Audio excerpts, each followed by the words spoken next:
Ica ikuhĩ nĩ gũkoretwo na riboti cia andũ kũragana na kwĩyũraga, riboti iria ikuruhanĩtio na kũingĩha kwa mĩrimũ ya meciria bũrũri-inĩ. Kũringana na ataaramu, mĩrimũ ya meciria yahota gũkorwo yongererekete kumana na ũritũ wa mũtũrĩre ũrĩa ũrehetwo nĩ mũrimũ wa COVID-19. Igongona-inĩ rĩa gũkũngũĩra mĩaka 25 kuma rĩrĩa thibitarĩ ya meciria ya Chiromo yarugũririo hamwe na kũhingũra thibitarĩ njerũ, First Lady augĩte o ta ũrĩa akoretwo mũhari-inĩ wa mbere kũrũĩrĩra atumia arĩa maheo ciana, ona harĩ mĩrimũ ya meciria ndegũtigwo na thutha. I commit to add my voice to raise awareness about mental health and to support the global collaborative campaign Tufunguke, to encourage the voices that are silent to speak up and be heard. We can do this together.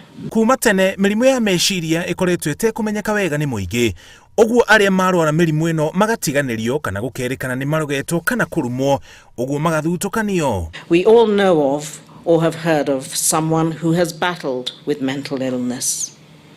This is a signal to our nation that we must do whatever it takes to heighten our efforts to create awareness about mental illness. And I'm sure you all saw the story last week that was featuring about 468 cases of suicide in the last 3 months, compared to about 300 in 2019. And so these numbers are staggering, and therefore we need to do something about it. Let us all come together and fight this stigma and strive to prevent mental illness, as well as manage it when it occurs, as we ensure our loved ones recover in dignity. Mbara ya mĩrimũ ya meciria ĩrahũranwo nayo mabũrũri-inĩ mothe thĩinĩ wa thĩ, na gũkũ bũrũri-inĩ ũmwe wa mathĩna marĩa mahingaga mbara ĩno nĩ thogora wa igũrũ wa ũrigitani na kwaga ataaramu aiganu a mĩrimũ ya meciria. The projected prevalence rate of mental health condition stands at 10 to 15% of the global population, and a vast majority suffer from depression. In other words, we are estimating that 350 million people are affected globally. The 55 million Kenyans that you lead, Your Excellency, there are about 75 actively practicing psychiatrists.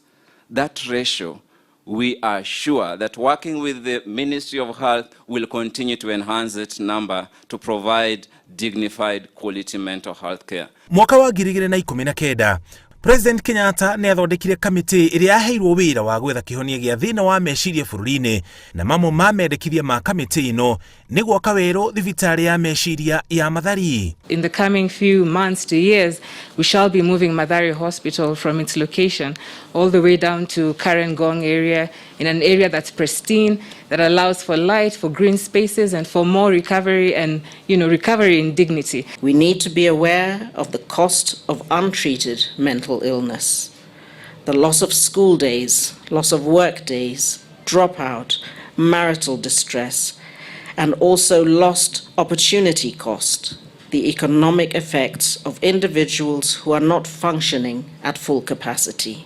Thibitarĩ ĩrĩa hingũrĩtwo nĩ First Lady Margaret Kenyatta ya meciria ya Chiromo nĩyo nene mũno mũhuro wa Sahara gĩtarũ-inĩ kĩa Afrika, na ĩrĩ na itanda 180 na ũhoti wa kũrigita arwaru 100 a mĩrimũ ya meciria o mũthenya. Ngĩribotera Inooro TV, njĩtagwo Mũriũki wa Mũchoki. Your Excellency, the nurse substation.